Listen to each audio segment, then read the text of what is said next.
Let's do it. Great. Welcome, everyone, to the Tulsa Regional Chamber's Implicit Bias Training Session. My name is Kuma Roberts, and I'm the Vice President of Diversity, Equity, and Inclusion at the Tulsa Regional Chamber. I'm so excited to be joined today by my co-host and friend, the Tracy Spears, founder of Exceptional Leaders Lab. We're excited to have over 500 of you registered, and right now we're approaching 400 joining us on the call right now.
The core part of our city's story about the race massacre has bias weaved in and throughout the entire story. I believe that the 99 years surrounding the silence of this tragic part of our history and the new awakening that we all have in understanding that history is really important to think about as we examine implicit bias. Here, let me share with you some of the historical facts of the events. What you're looking at are the Chamber's original minutes from 1921. Here's the facts related to the story that we all know now. The massacre began over Memorial Day weekend after a 19-year-old Dick Rowland, an African-American boy, a shoe shiner, was accused of assaulting Sarah Page, a 17-year-old white elevator operator at the Drexel building. He was taken into custody, and after the arrest, there were rumors that circulated across the African-American community that Dick Rowland was going to be lynched.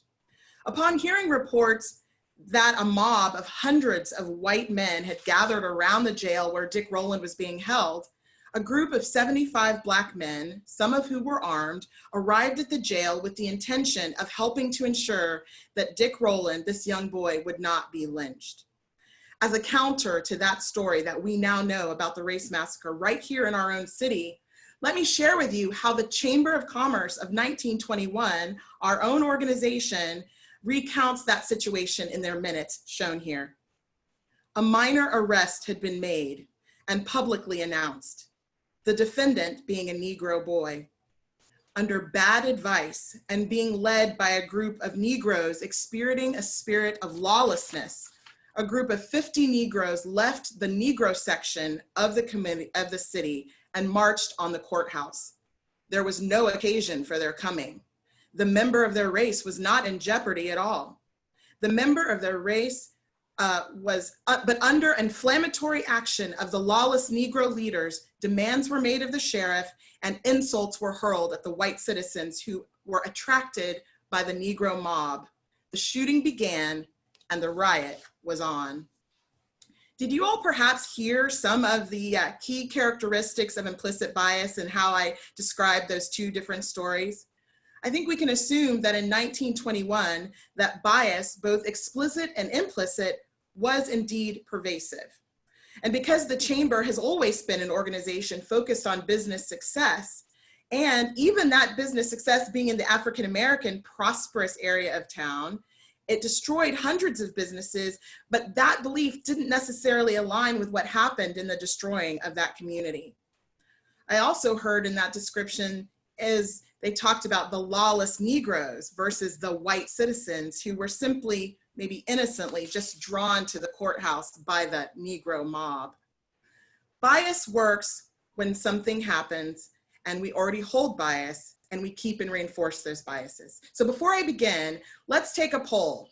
When was the first time you even heard about the Tulsa Race Massacre? I'll give you all a second to do that before I move into the next section.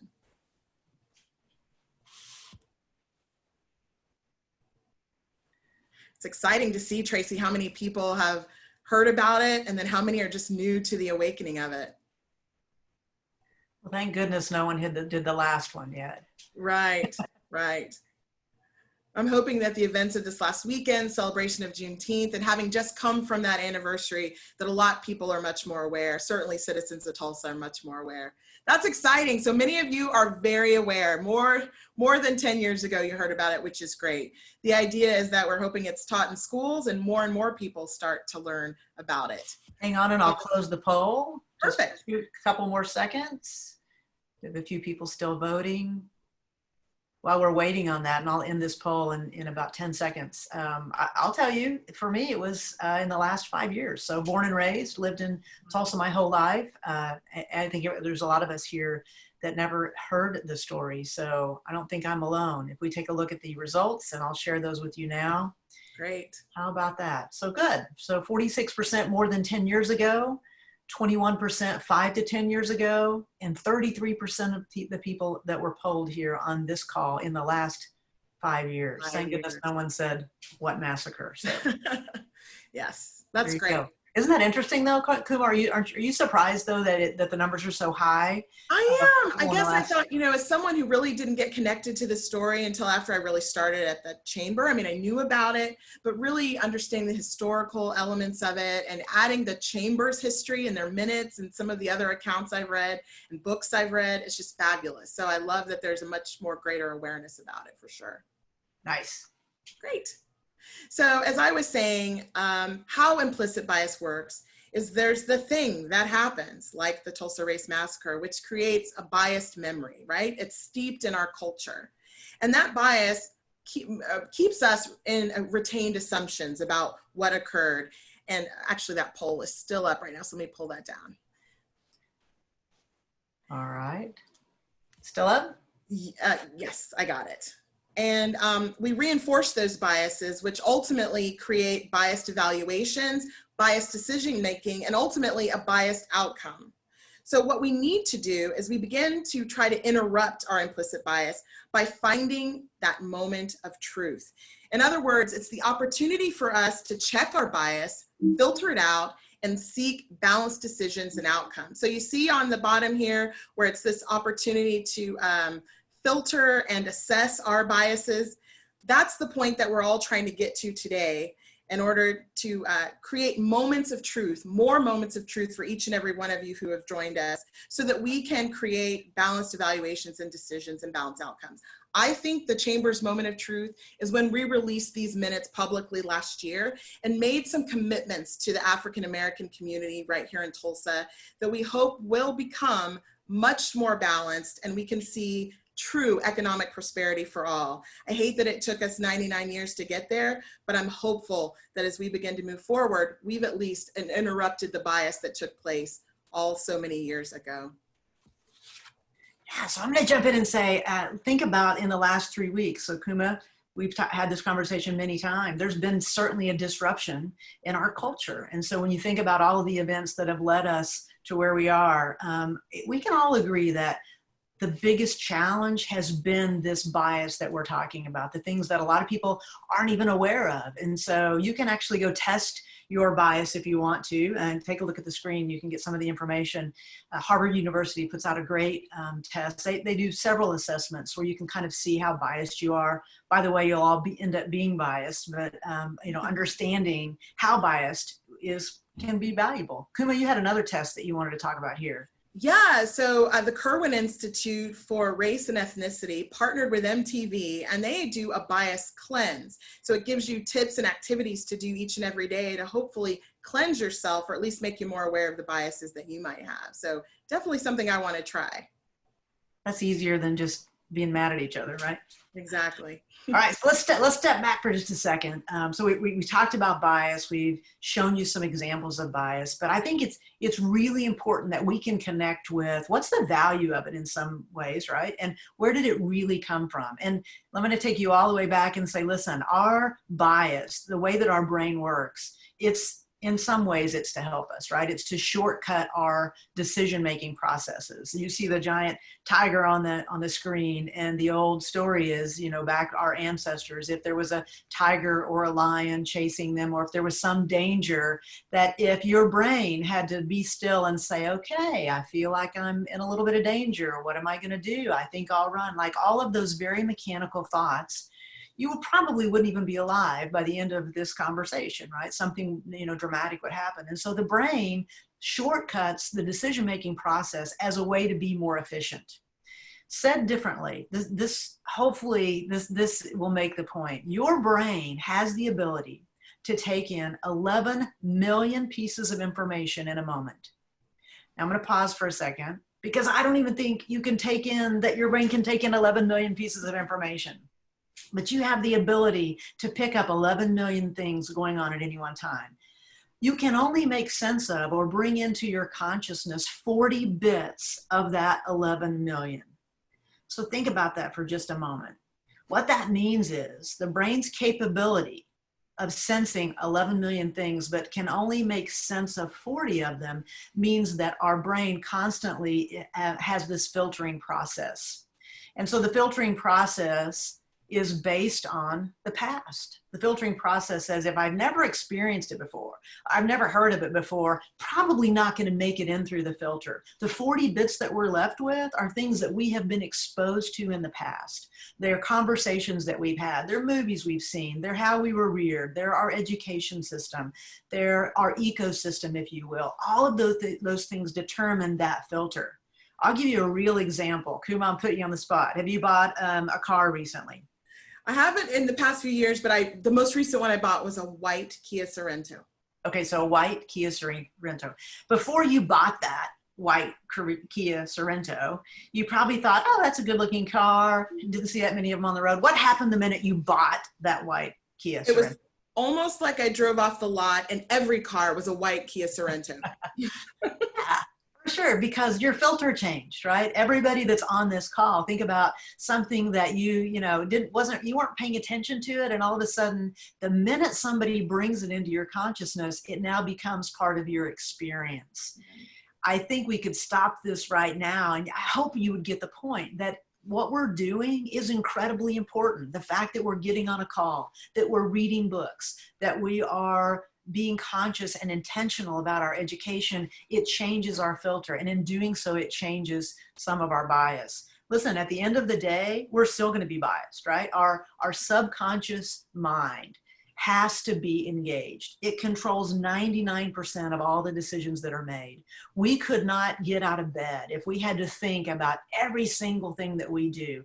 If you were pushed and said, I think that some of the funny things people used to say is, well, see if you can get ready out of order in the morning, like brush your teeth in a different order, or you fold your arms, fold them the other way. Like all those things, those habits, those routines create efficiencies for us. But it also, the other side to that is it can create incredible bias. So bottom line, we're all biased.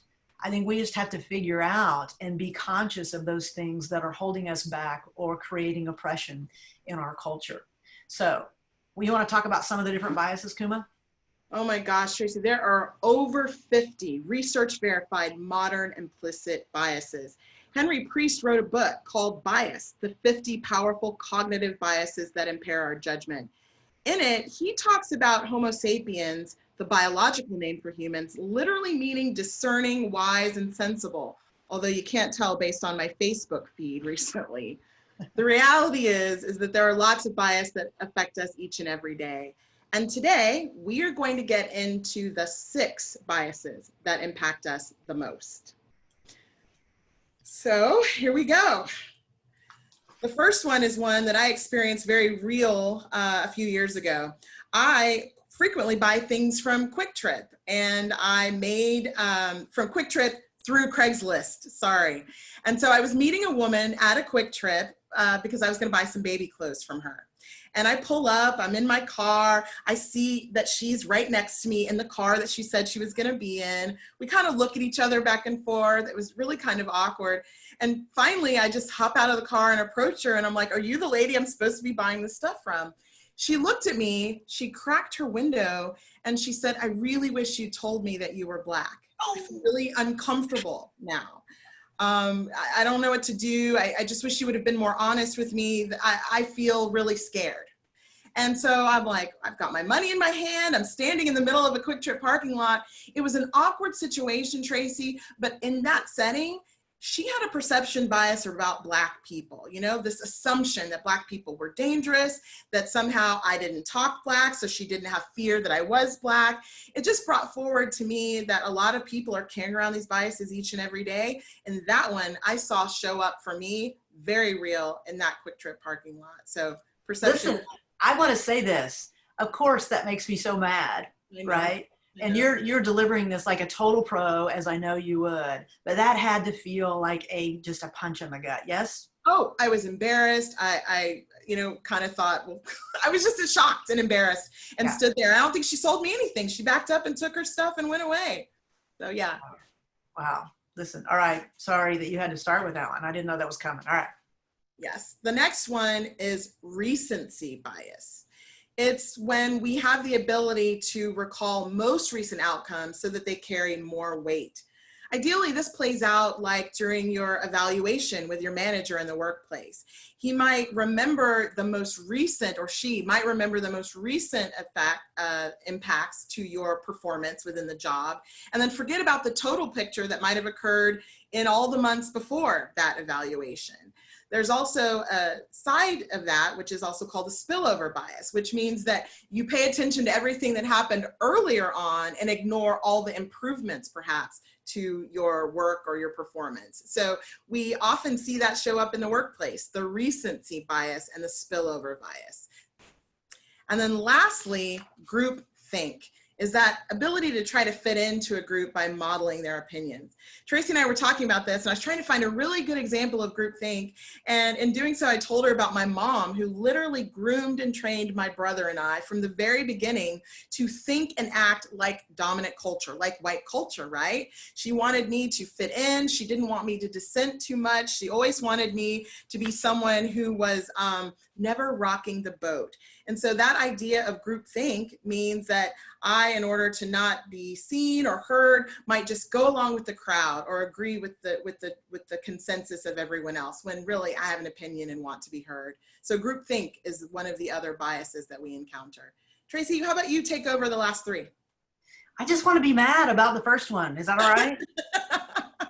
Do that. Yeah, I'm taking a look at the chat box too, and I mean, everyone's appropriately outraged. I think, let me normalize that for a little bit. That's just one of many stories that you've been through, Kuma. Fair to say? Yes, fair to say. Definitely have many more stories. Yeah, I think it's, listen, I was fortunate to sit on a call with the chamber right after everything, you know, after George Floyd's murder. And in that conversation, was listening to some of these stories and the perception bias and at its worst. And I think that it's really important that we hear some of these stories, right? Today, we're not going to tell you a bunch of stories, but it's important that we do engage in conversations, because once you hear a story like that, it changes you fundamentally. And the group think that, Kuma, that you talk about with your mom, all of those, put on a brave face, don't talk about it, all that. I think that in doing that, maybe we can learn more now that we are having those conversations. Don't you feel hopeful about some of those conversations? I do feel hopeful. And I want to just lift up the fact that, that call that you sat in on, we talked about how painful it was to hear a lot of these accounts of people encountering all of these things. And I appreciated that you said it's difficult to sit in pain with people as they go through this. Yeah. And so as your organizations are thinking about tackling implicit bias, there's going to be pain associated with it. And so getting used to sitting in that pain and hearing it from people and receiving it, it's going to be so key in moving forward. Hey, listen, I sat on that call and watched visibly. There was not one person on the call that wasn't affected by those stories. And a lot of you on this call right now are doing that in your own organizations. I've been fortunate to get to facilitate a lot of those conversations. And I can tell you, everybody hangs up a call with this heaviness, but yet it's also with this education and hopefully this changing of the filter, if you will. So I'm gonna move on and let it go, but I wish we could ban that person from Craigslist. Let's just end it on that. Maybe right? She's on the call and has had a new awakening. Could be. Let's hope. That would be great. Wouldn't that be the best possible outcome? All right. So affinity bias. I'll hit you with three more of what really shows up oftentimes at work. And I want to make this comment that when we say that it shows up at work, in the old days, before 3 weeks ago, the narrative was, you know what, check your problems at the door. If something's going on, don't bring it in here. And I think now we know that it's been crystallized. You don't need to check who you are at the door. You need to bring who you are fully into the workplace. And in doing so, more productive, happier, less turnover, lots of upside. And so that's hopefully what we're trying to do here with these 6 biases. So the affinity bias, this is where we have a tendency to like people that are like us. Right. So when I think of affinity bias, I walk into a meeting and I'm immediately scanning the room. I'm looking for other lesbians, right? I'm like, okay, is there anyone else in here like me in the room? My guess is, Kuma, you walk in and you're looking for other Black people. Black people, absolutely. Yeah, because you have some immediate connection with that. And we have a tendency to make decisions that are subjective when we're operating under affinity bias. You start to make allowances. You say, okay, well, I mean, he didn't really mean it, or she didn't really mean it. When you like somebody and you have that affinity toward them, it creates that subjective decision making. That leads to the halo effect. And that's where when somebody that you like a lot, maybe they do something, you just don't see it because they have this halo, if you will, that all of their behavior is excused. And you will say things like, well, I know he's got a good heart. I know her heart's in the right place. You know, I know that was just a one-time deal. I used to stand in front of groups and tell a story about somebody that I know and a very racist comment that was made. And I would start my story with, now I know she's not a racist, you know, like I wouldn't even put it in the category because of this halo effect, liking somebody so much. So I think we have to be really careful here. And it doesn't mean you can't like them. It means you have to stay objective, right? If you are a leader and you have somebody on your team, let's forget all of these biases and let's just say it's an underperforming employee, right? But it's somebody that you like a lot and you're not probably as objective at performance review time. That can be a deficit in your leadership skill set. So think about that. The last one, and this one scares the bejeebers out of me, and that is that confirmation bias. Now I'm going to ask you, I'm going to bring the chat box up here in a second because I'm going to ask you to start in the chat box saying this. Where are some situations where you experience confirmation bias? Here's the definition: that we will only seek information that confirms what we already know to be true. All right, so I'm going to go to the chat box. Yeah, somebody has already put listed church up. Let's see. Here we go. Social media for sure. Yeah. News outlets. Yes. Tim says his news feed. Allison Anthony, Donald Trump news stories. My father-in-law, I didn't see who it was. It went too fast. Yeah. So we're listing exact people that, yeah, I think it's important that we, evening education, who you follow on Twitter, all those are examples. Right? When you start to think about this idea that we can digest information that only agrees with our own sensibilities, you've eliminated this very, objective environment that can also eliminate a lot of really important, super smart people. And so I think we have to be really careful here. Confirmation bias is unfortunately the norm right now. And so it's forcing people that, are sitting on this call to go, okay, wait a minute. It means that at times I have to watch a news channel that disagrees with what I believe. I do that just to understand and to bring balance to my own points of view. It actually crystallizes them a little bit more, but however, I'm at least open to that, that experience. And so I hope you are as outraged about some of these biases, but I also want you to look at those and say, where do they show up in your own experience as a leader, as somebody that is, in your family, as somebody in your group of friends? Where does it show up? So I'm going to bring up another poll, and I believe I am, and let's just see. I'm going to launch this. Which bias shows up mostly for you? Which one do you think you will say you are most guilty of? So go ahead and jump in here. Let's give it about 30 seconds. Wow, how about we're at the full capacity of this room, Kuma? Isn't that great? That's amazing. It's so exciting that so many people are interested in learning more about unconscious bias. And it's kind of interesting to see which one shows up the most. It's kind of almost even. Yes. All right. Affinity has a slight edge, it looks like. We've got half the people have taken the poll. I'm going to give it just a little bit longer. I'll tell you a quick funny story about it. Well, I have so many non-funny stories, but I'll tell you a non-funny story about groupthink, right? This is, I think everybody, has probably been in this situation. I remember being promoted in one of the companies I was in, and before I went to my first meeting, as most of us do, we start to think about our personal brand and what do we want to be known for, and what can people count on me for my leadership. And literally, and I'm embarrassed to say it, but my thought was, okay, well, I want to go in there and I don't want to say anything that isn't smart, right? I want to appear to be smart. And so that was kind of my lens. I go into this meeting, 6 months going into this meeting, and I don't say too much because remember, that's, you know, groupthink. I'm evaluating my value based on what everyone's experience is. I get pulled out of that room 6 months into this by Wally Schmader, my business partner, who's my mentor. And I reported to him for several years. He pulls me out and he said, listen, like, we've made a terrible mistake promoting you. And my first thought was, oh, did I say something that I shouldn't have said? Right. So I'm, you know, automatically doing that. And in that moment, what he said to me was forever, changed things forever. And it was simply, Tracy, we promoted you because we need diversity. We promoted you because we needed a different point of view. If we wanted somebody just like us, that's who we would have hired. And that's your value. And I thought, oh my gosh. So groupthink for me almost cost me a job, right? It cost me, I was finally at the table, Kuma. I was finally, you know, able to influence, but I sat there for 6 months and said nothing. So the groupthink, so that's a long story to say groupthink hits me, but I could say every one of these. Too. And you know, to coincide with that, that happens a lot for me. I find now, the more I use my voice and actually kind of use myself for the reason that I'm in the room, right? And speak, more people are listening versus when I would be more shy and sit on the back of the room. I think people are looking for more voices to sort of stand up and stand out. So I totally relate to that. It's a lesson learned for sure. And I hate that I learned it later in life. I think people like my daughter are learning it much more early to not fall prey to groupthink for sure.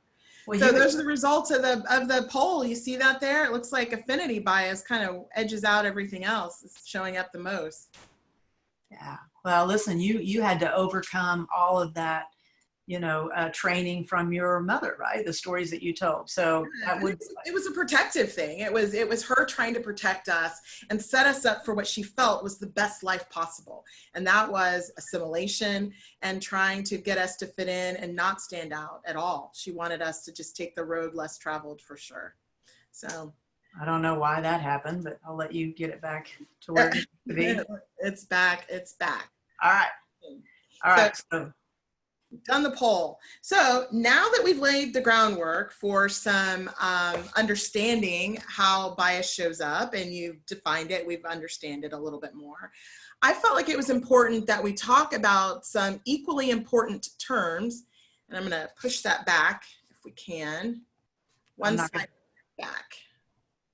It's not letting me go back one. All right, hang on. Let's see if I can do it. I got you. All right. Maybe it was me. All right. Let's talk about some important terms that I think I'm starting to hear more and more in everyday conversation in the workplace, on social media. And I thought we should talk about these just because you're going to start to hear them more and more. The first one is systemic racism, Tracy. It's that, or also known as institutional racism. It's where racism is kind of embedded in as a normal practice of society or in an organization. It leads to issues related to discrimination in criminal justice, employment, housing, healthcare, political power, among so many other issues. Ultimately, systemic racism is the naming of white supremacy. So when you hear systemic or institutional racism, connect it to white supremacy. It's the system, this whole entire umbrella that a lot of these really core functions of society are built and rooted in. It's the water we're all swimming in. Black and marginalized people really understand and are aware of it, but it's the dominant culture, and oftentimes white culture assumes that the world works for them the way it works for everyone, the way it works for them. So ultimately that is systemic racism. Let's talk about equity versus equality. Oh my gosh, we've all seen that image of the children kind of overlooking the fence, and equality is giving them all the same level of step stool in order to see over the fence. But ultimately those kids are different heights, so they don't quite get over and are visible to see over the fence. Equality is defined as treating everyone the same and giving everyone access to the same opportunities.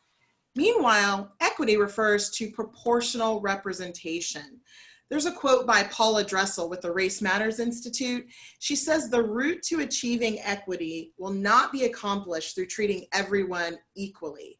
It's going to be achieved by treating everyone justly according to their circumstances. And I really love that example of the difference between equity and equality. The next one I want to talk about is the talk. How many of you are familiar with the talk, right? some of us had a really embarrassing talk with our parents where maybe we heard about the birds and the bees. Black and brown people have a very different talk with our kids. And it's where parents are sharing the unwritten rules about how to navigate in the world.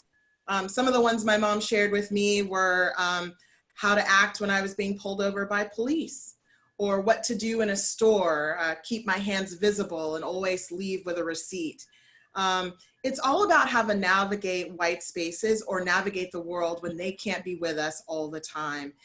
And current times have shown us that we're having to start to have this talk earlier and earlier with our children. There's a fantastic video that Procter and Gamble did called The Talk. And when you guys have time after this call, take a look at it. It really gives you an example of the kinds of things historically Black and brown parents are having, the conversations they're having with their kids. The white savior complex. This was one I busted out on Tracy during a podcast that we did recently. It refers to the idea that a white person is acting to help a non-white person, but in a context that can be seen as self-serving. And really, ultimately, I struggled trying to define it in that call with you, Tracy, but I'm gonna say that the white savior complex convinces you that you have to be the voice of the voiceless, when real allyship asks us only to pass the mic to marginalized people, pass the mic to those that are unheard. It means realizing that those people aren't voiceless, but that they've been talked over for far too long. And so I felt like that was such a great example of white savior that hopefully gives it a little more clarity for you. Hey, can I jump in? Because you actually said that you sound like a white savior. And I thought, oh, I need to better understand that. And you're totally right. Like my motives, like we want to evaluate ourselves, white people, let's just say in general, like look at the good things we're doing and how we're helping. But your distinction here is so amazingly right on. And I get that at a cellular level, right? Now what I get is you don't need me to do that. You need me to give you the stage, right? You need me to support that.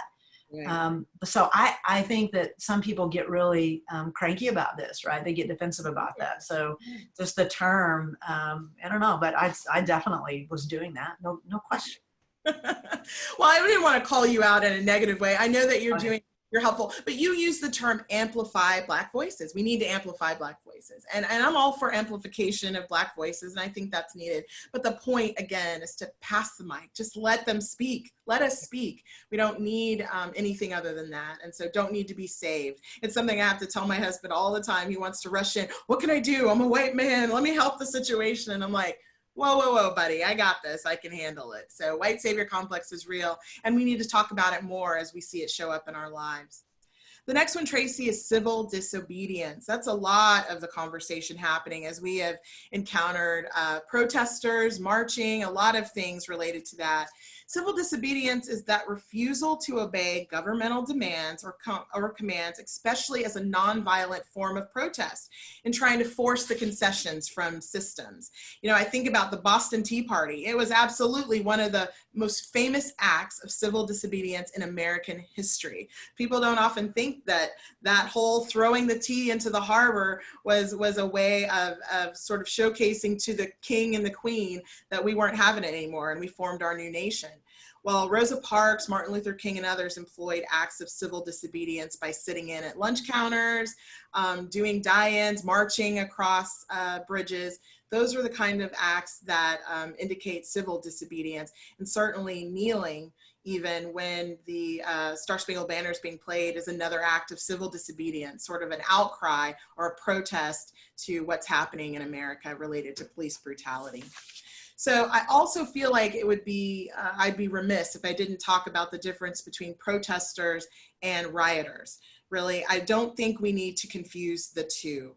The protest is a peaceful display of displeasure, disapproval, usually carried out by marching, carrying signs, chanting, all of those things, acts of civil disobedience. Rioters, it's an act of violence. It's something that really people don't make the distinction between the two, and I think it adds to the confusion for the whole role of what a protester is trying to do. So I'd encourage you all, as you think about implicit bias, when you use terms like thugs to describe protesters, that really links it somehow to rioting, and they're two very different things. So I want to lift that up. And then lastly, tokenism. I feel like in my lifetime, I've been experiencing tokenism in different parts, but it's that practice of making only the perfunctory or symbolic effort to appear inclusive to members of minority groups, that sort of surface level commitment to racial, gender, or sexual equity. And so when we are only doing things to sort of showcase our commitment to diversity, or, you know, creating a statement that kind of says, that is tokenism, when you're only kind of just playing to the audience, and it seems, again, very self-serving in order for why you chose people or why you're doing certain acts related to social justice. So those are some of the important terms I wanted to define. Use your chat box, guys. How many of you guys are having conversations around systemic racism, white savior complex, and even tokenism in the workplace or around on social media? I think it's important that we all have common language around what these terms mean. So there you go. I shared it. Okay, may I jump in and say something? Absolutely, yes. First of all, you can't say you guys. Because, oh my gosh, I am so guilty of that. I've been called on that before. I say you guys all the time, and I'm trying to. So if you call me white savior, I'm going to call you on that. That's fair. Take it. Thank you so much. No, but I think the tokenism piece, I just want to comment on this because you and I are seeing this happen. Like well-intentioned organizations, well-intentioned companies throwing the diversity and inclusion statement on their website. That's great. The question is, how will you ensure that in your organization, those things will continue to get energy, and they will, this is a starting point, right? This is not, okay, a one and done. This is the beginning of a conversation with a lot of organizations. And so the tokenism to say, okay, well, let's change the optics of this. Let's, you know, make sure that we put a Black person on our board. Let's make sure, no, it is the idea that, and we do that for the reasons of growing our acumen, business acumen around diversity and inclusion. It's to create representation. It's actually to make real and lasting change. So it might look the same, but the motive is different. Would that be a good way to say it, Kuma? No, I think it's a great way to say it. I saw a meme earlier that said something like, thank you for your Black Lives Matter graphic. Now show me your board of directors, right? And I think that speaks to that. It's like people are looking for the receipts, the real proof being in the pudding behind the words. And so that's where tokenism plays in for sure. The next piece that we're going to get into a little bit, it's funny, some people are acknowledging that they say guys too, so I'm not the only one, Tracy, in the comments. Which there's a bunch of white saviors on here too, you know it. Good, we're finding our affinity bias there, our people that we hang out with. The next slide is all about, and I'm going to... You're going to have to do it. It's not letting me. All right. Okay. Here we go. Understanding the impact of microaggressions. Last year, I attended a training where we discussed that the accumulation of the intentional and unintentional verbal and nonverbal actions that happen to us each and every day are like adding a weight every time they happen to an imaginary backpack that we all carry. That backpack is the naming of microaggressions, all of the little things piled in there. And so you define it really well here, and I love that you highlighted unintentional. That is when people's biases against a marginalized group reveal themselves in a way that leaves its victims feeling really uncomfortable and really insulted. And I've been a victim of microaggressions. I'm sure you have, over and over. So let's do a little bit of role playing. What do you say? Let's do it. Okay. All right. So. Tracy, I couldn't even tell you were gay, girl. That's so funny. All right. Well, gosh, you're really articulate. Oh, I thank you. It's such a compliment. That's so retarded. Yeah. Well, but where are you really from? Yeah.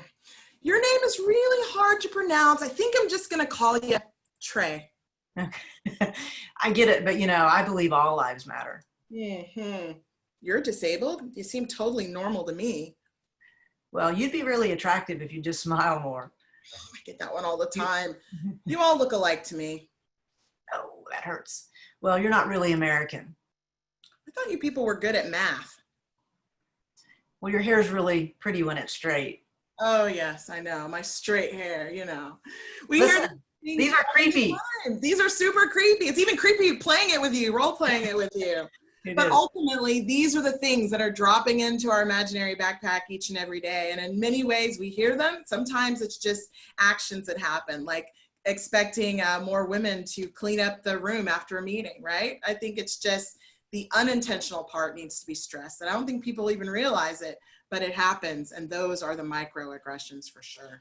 Yeah, listen, and this is a small list that was accumulated by standing in front of many organizations and asking people, if we were to work with your organization, we'd put people in small tables and we'd say, okay, where do you think your organization can improve? Like, what are some of the messages that you hear in the workplace? And so people will, in the beginning go, I can't think of any. And every single session and organization has done, I can't even tell you how many, they want this to go a little bit longer. So after about 10 minutes of starting to think about it, right? Because you put that in, you say, it's not really that big of a deal.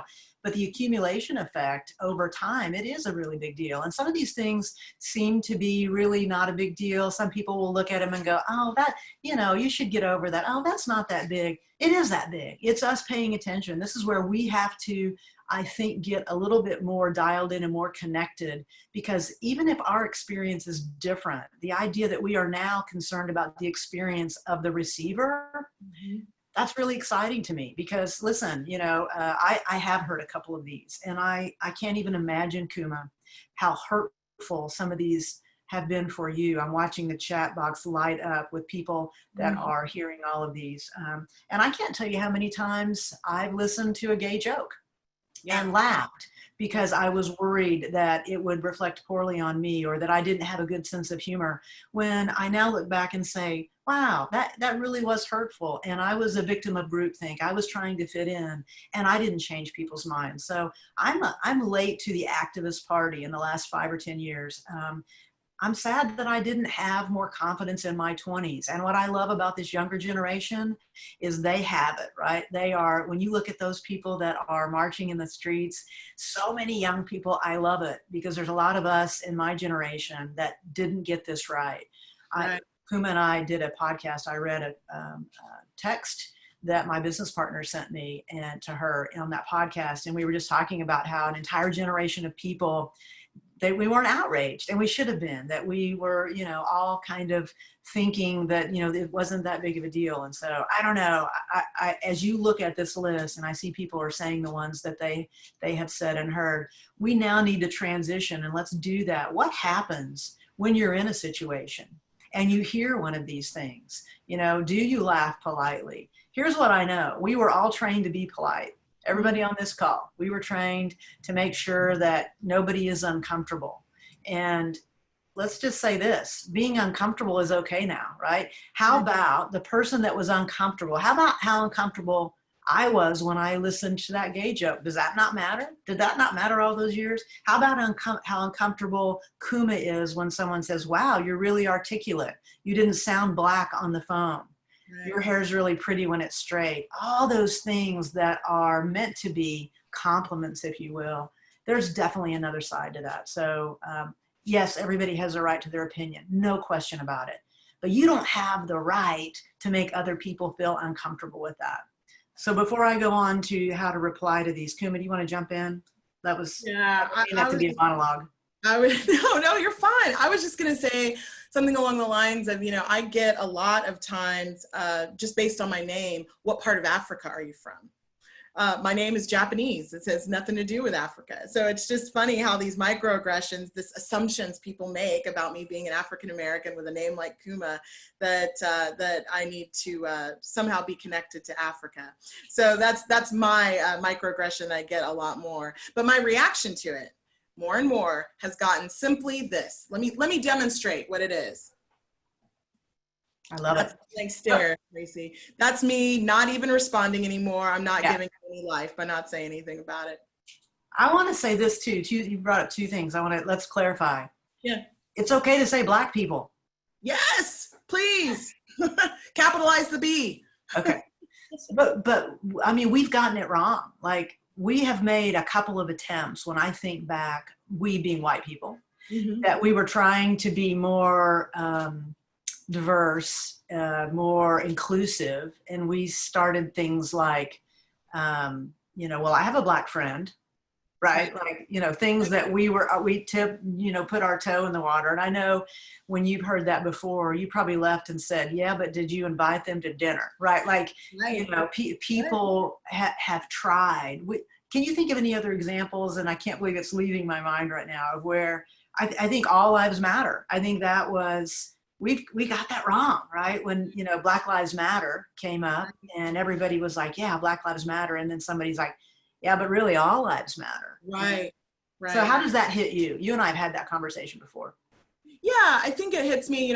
Someone at work talks about, like, even Martin Luther King, and this sort of dignified idea of sort of dealing with racism or injustice as being very suit and tie and marching arm in arm, when I think that's just a fallacy. And sometimes this thing gets really muddy and dirty, and we don't need to make people feel uncomfortable. But Martin Luther King made people feel uncomfortable in the 50s and 60s when he was an activist. So that's how it hits me, is just that things are evolving and changing all the time. And certainly with microaggressions, when we can start to think about how we play into that, I think we can hopefully start to eliminate them from our own lives, like me saying guys all the time. But where there's discomfort, there's growth. And I think we really need to start to dig into the discomfort. And that's something America's just not used to yet. Yeah. Carolyn Blair asks a great question. I'm with you, but what do you do when someone really is simply curious or getting to know you, but they misspeak? So let's talk a little bit about that. How do you respond to a microaggression? Because I think she's right. We have to figure out, and I'm gonna make this separation. White people have to be willing to have the conversation. Black people have to be willing to know we're going to get it wrong, and we got to figure out how to meet in the middle, right? Like, what I think has happened, I can only speak for me as a white person. There are times when I won't say anything because I know it's going to be wrong. Right? So, and I have said to you, even in the last couple of weeks, listen, I need a safe space here because I have some questions and I just need to understand. I called, Andrea Everidge, when I first started doing D&I work, and I said, I have a question, but I don't feel safe anywhere. I've got to ask. Do I call you African American or do I call you Black? And she laughed hard and she said, thank goodness you asked. Just call me, I'm Black. I'm just like, so we have to have some of those safe spaces to have some of these conversations. And we do need to be able to say some of those things to people. But relationship has to lead those conversations, right? I have relationship with you. And so I love being able to provide safe space for you to ask those questions. It's the assumption right off the bat. So in responding to a microaggression, certainly I get that people are curious. My response might be to ask the question, well, why would you assume that Africa is where I'm from? Or and I think people have to not be fragile in me posing something back and sort of getting them to think about why they even asked the question in the first place, if that makes sense. And sure. So relationship though helps. When I know the person, I recognize their heart, I have no problem, but we have to wade easily into those waters. So yeah. Somebody wrote in one of the other microaggressions, I'm colorblind, or I don't see color. That was another one that I remember when it first came out. I was like, oh, I'm going to totally use that because I want people to know, I want Black people to know that they're safe with me. Right. And I wonder how many Black people I made mad because I started, back in the day, there's just these sound bites without any context. Yeah, totally. And that's what we're hoping you get out of this, is just that, we can go a little bit deeper, that we don't just say something to appear to be friendly and inclusive, but that we say something and that the way we walk it out is inclusive, right? That's the goal here. The goal is, these are semantics. We're giving you some sound bites. We're giving you some things to say, but it's really what you have to go deeper in these conversations. Yeah. I feel so safe with Kuma. I could say anything just like she could, and we could go, girl, you have got that. That's totally wrong. And we go, oh, okay, well, straighten me up here. Tell me what it is. Absolutely. And it's valuable to have that. And we have this community. I'm looking at the names that are on this chat box. A lot of you in this chat box, I have, that same relationship with, and hopefully we can continue that conversation. Take a look on the screen. These are some of the responses to consider if somebody does commit a microaggression. I'm going to take you back to the definition, unintentional discrimination. That's what we're trying to anchor you to. When you see unintentional, that's the microaggression piece of it. There are some people that are just belligerent and rude. That's not what we're talking about. There's a different, thing we do to respond to that. This is when someone's truly has no awareness that they've said something that could be offensive. So here are a couple of considerations. Kuma gave you hers already. She just stared at the screen for 30 seconds, which I think I've seen before. But how about this one? May I offer you another point of view? Listen, I don't think that's accurate. I'm kind of a sports person. I like that. Listen, I'm going to have to throw a flag on that. Ouch is something that I think there were a lot of organizations here in Tulsa. There was a company that came through a couple of years ago that trained people how to say ouch in the middle of a meeting, which means somebody's committed a microaggression. And so we need to circle back on that after the meeting. What are some of the other responses? I'm going to let you throw a couple of them in the chat room before we move on. But I think you have to figure out before the situation arises, how are you going to respond in that situation? Right. You can't just wait until it happens and then be offended. You have to, when it happens, be appropriately responsive to that. Right. And listen, sometimes it's your boss. Sometimes it is your spouse. Sometimes it is in a meeting. It's hard to be brave. Right. It is. I want to acknowledge that. But I think if we don't start being a little bit more brave, we're not going to make the changes that we need to make to create inclusive environments. And that's what Kuma and I, that is our goal today, is that we can leave feeling what is our responsibility to create a more inclusive environment. So let's see, Lacey, I got to see. I don't get it. That's a good one. I like that one. I like that one. Someone talked about in the chat the backlash, right? It's hard to know when to even ask the question because they're worried about the backlash. Okay. And I experience that a lot where people are afraid of what the response, they don't want to ask the question because they're afraid the response would be harsh coming back. And I'm not saying that everyone has tact and know how to respond properly and with grace in some of the moments when they feel like they've been offended. But ultimately, I think we have to get a little bit thicker skin and ask hard questions and recognize that not everyone's going to receive it the way you meant it. And in that case, ask for grace, right? If you really didn't mean any harm, you totally don't know, try anyway, and just lead with your heart and with trying to do the right thing and to expand your own learning. I think that's the reaction to backlash. Don't let it paralyze you and not ask at all. That's what I would. Yeah, because there is a middle ground, right? And you're absolutely going to get it wrong. I'm just telling you. Right. We have a few minutes left to go, and I'm hoping I don't get anything else wrong in this, I'm sure, as we look back on it. But 3 words that I can give you that can really lead you into a rich conversation: help me understand. Right. If you think about help me understand, and it works, by the way, in a lot of situations. Help me understand why you feel that way. Help me understand how that can be true for you. Help me understand your point of view. Just, you have to figure out what fits you so that in that moment you have that automatic response. Right. Totally. All right, we could go on and on about that. I think the microaggressions obviously hits a nerve. This is how it plays out, right? So it's rolling around, but the microaggressions, this is the combat. Right? This is where you can actually see it in an organization. Right. And I can tell you what's super fun. Kuma and I have both seen this in a company where they do sit around and they do start to say, hey, when that happens, this is how it lands on me, and it can change. It can make lasting change. I think it's Google that has somebody that is paid to spot microaggressions in their organization. They look through the memos, they look through the online courses, and they are paid to make sure that they're not committing those. So that'd be a fun job to have. That would be too much for me to deal with, for sure. All right. So I'm going to kind of walk you through hopefully the questions that you're asking yourself right now is, what can I do? How can I make a difference in my own organization? So I'm going to throw a couple of things and items up here, and you can jump in with me in the chat box. Number one is, I hope today is giving you a sense that we all have personal biases.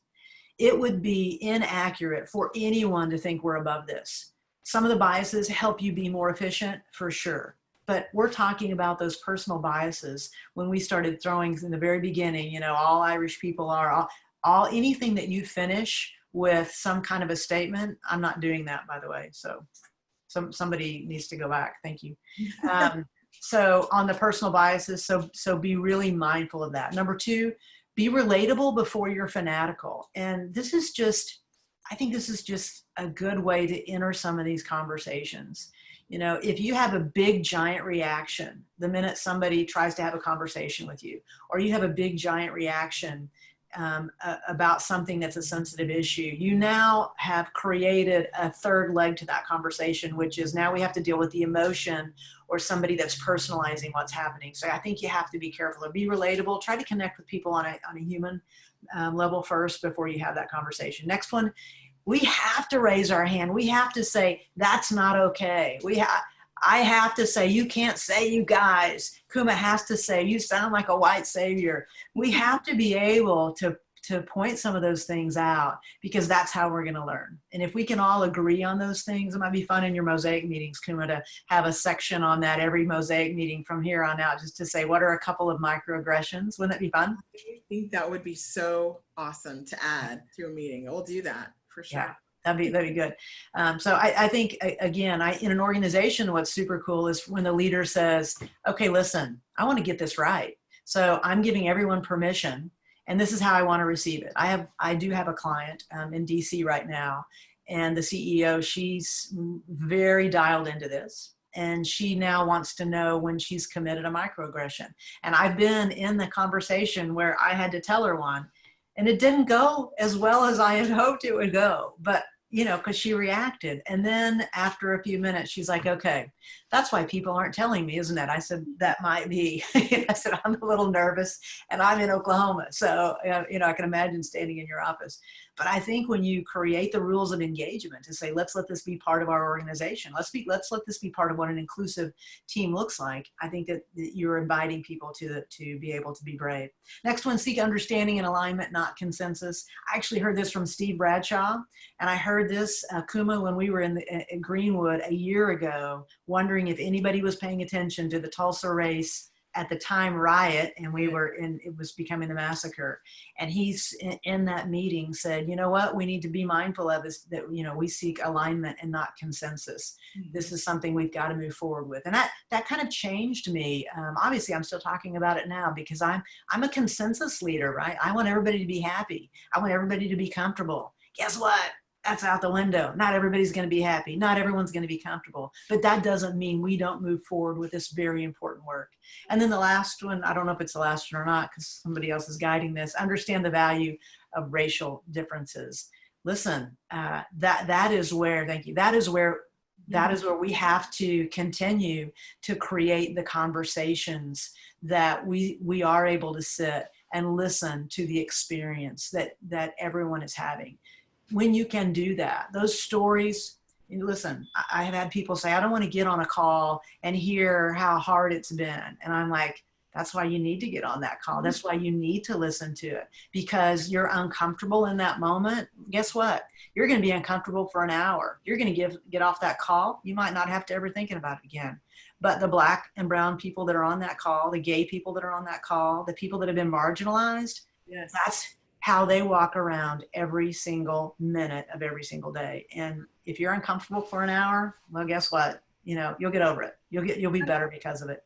And then Tracy, categorizing that as an element of leadership, right? That vulnerability, that ability. I think sometimes we think a leader doesn't dig in that level or wouldn't be concerned with, but I think it is an element of leadership, which is why I love the name of your company, Exceptional Leaders Lab, because all of these conversations and your ability to sit in that and in that discomfort is what makes you a leader. And I think more organizations need to think about those as they're doing evaluations, promotions. It needs to be a piece of what leadership means to us. Yeah, thanks for the shout out. And yes, but I do think that it's a very different lens from a leader's perspective to say, oh, wait a minute, I don't care about my experience more than I care about yours, right? Like you have to care deeply about the experience of the people on your team more than you care about your own. That is the only way you're going to lead an inclusive environment, right? And I would argue a high performing environment. the journey of the ally, I do want to give you this before I turn it back over to Kuma. And so we have had a lot of clients say, you know, what does that look like? And can you put that in writing? And so we came up with this, and it's really resonated with the community, our clients for sure, about just kind of how can you view this journey that we're all in? Where are you in your journey? So issue blindness, no understanding of issues, no empathy, you know, and we have the comment in there, neutrality is a net negative, right? This is just where, you know, you're just, gosh, this isn't happening. You know, how many people, I don't know, Kuma, how many people have you probably haven't been as many conversations as I have about people saying, I don't even understand why this is an issue. Like, really, is this a thing? Yes, it happens a lot because it's the water they're swimming in. They don't even realize that the world is working very differently for some groups of people than it is for them. And so issue blindness is huge. And there has been a greater awareness in the past few weeks, but still remains kind of one of the biggest barriers to expanding some of this work that we're doing. Yeah. So the next one is social awareness, right? It's where you know what's wrong, you're motivated by the forces, you can see that things need to change, but you're on the sidelines, right? So social awareness, a lot of people I think right now are sitting right here at social awareness. And the reason that the awareness has become so obvious has been because of the media. This is where, what did it Will Smith say?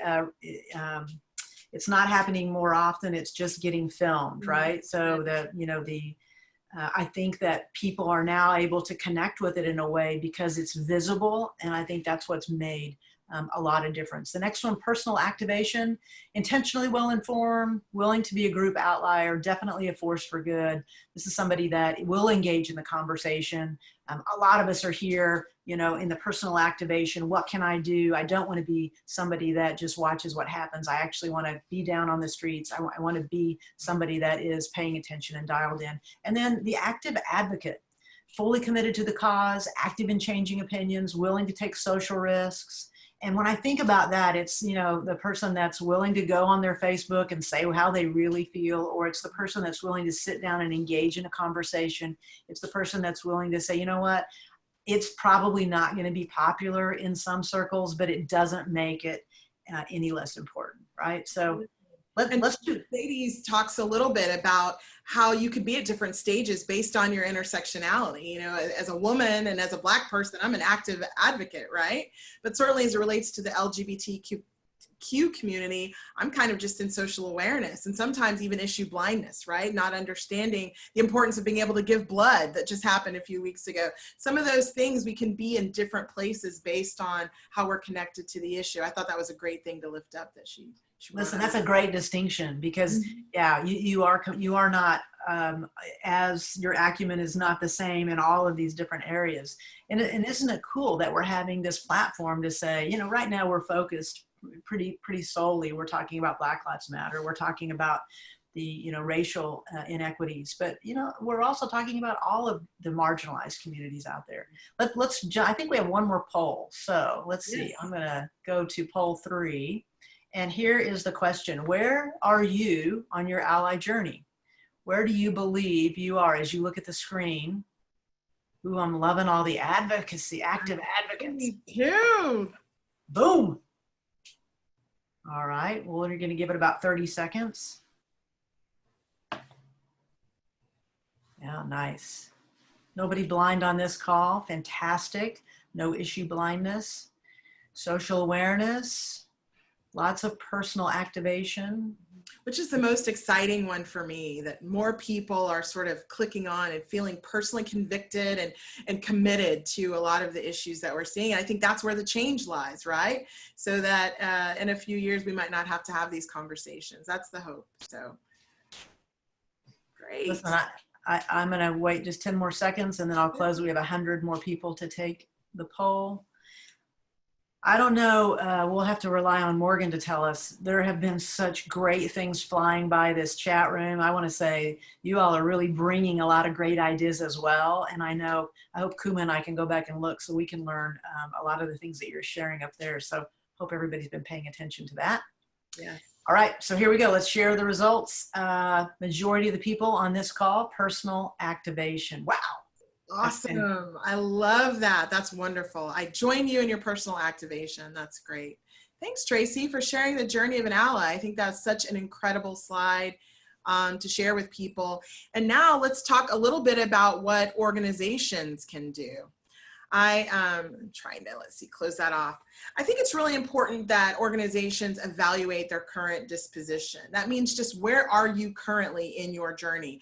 I'd be remiss if I didn't mention that Mosaic, mosaictulsa.com, for those of you who aren't familiar, Mosaic has the Mosaic Index, and it really is all about allowing a place for organizations to evaluate where they stand in their journey toward diversity, equity, inclusion.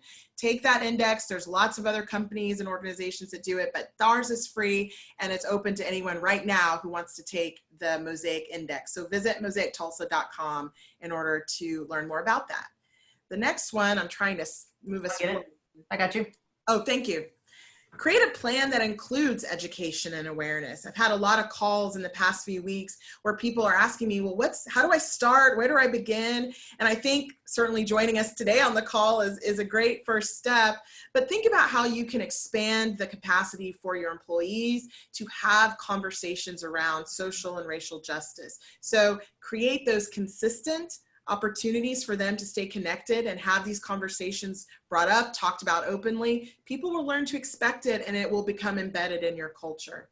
And then one of the most important for me is prioritize this work at a leadership level. You know, I love that certainly there's an activation, personal activation of people in the middle who are convicted to this, but Mosaic works on the premise of CEO commitment or owner commitment. This idea that from the very top of an organization, they are bought in and doing this work and making real change within an organization.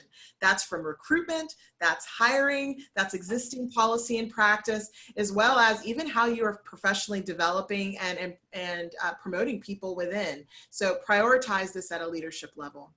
Increase diversity on boards. I'm going to say it again, increase diversity on boards.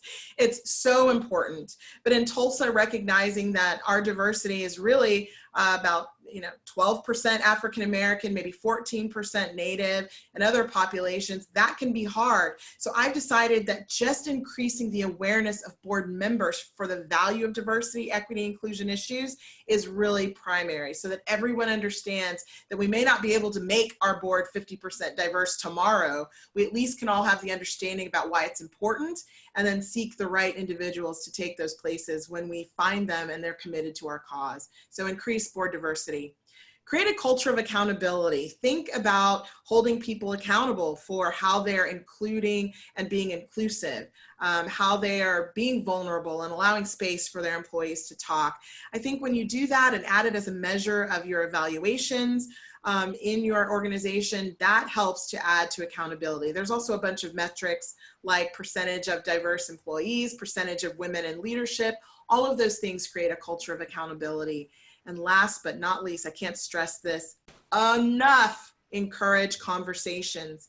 I tell Mike Neal all the time, he's on the call, do not flinch from these conversations. People want to hear how you feel. They want to talk about how they feel about what's going on in the world, about how their organization works, how it's working for them. And so when you encourage those conversations, it helps to add to the inclusive culture that you're trying to build. And lastly, Tracy talked about Steve Bradshaw with BOK. Seek alignment, not consensus. Not everyone's going to agree, but the idea is that we can be aligned to your core values, aligned for what your true north is for your organization is really important. Not everyone's going to be on board, but when you find that alignment, you're going to be overall more successful than ever as you try to tackle this very important and scary work. So, where do we go from here? We've been on a call for almost an hour and a half. I think it's important to do the following things, and Tracy and I talked about these. We want you all to stay engaged, right? Don't discount your role and your way to do something about the situation, about implicit bias, about racial and social justice. Stay diligent, don't give up. Tracy says it's not a moment, it's a movement. So recognize that and stay committed to it until we can eradicate it and we don't have to have these conversations anymore. Remember that every little thing you do, whether it's just checking your own bias or understanding and identifying it in yourself, that adds up to the change we need. So don't ever think that you're not doing anything toward the cause. And remember that the term ally is a noun, but it's also a verb. To ally with someone means that you are actively engaged in trying to be their partner, pass that mic. You don't have to amplify the voices, pass the mic and really leverage that word as the verb that it is.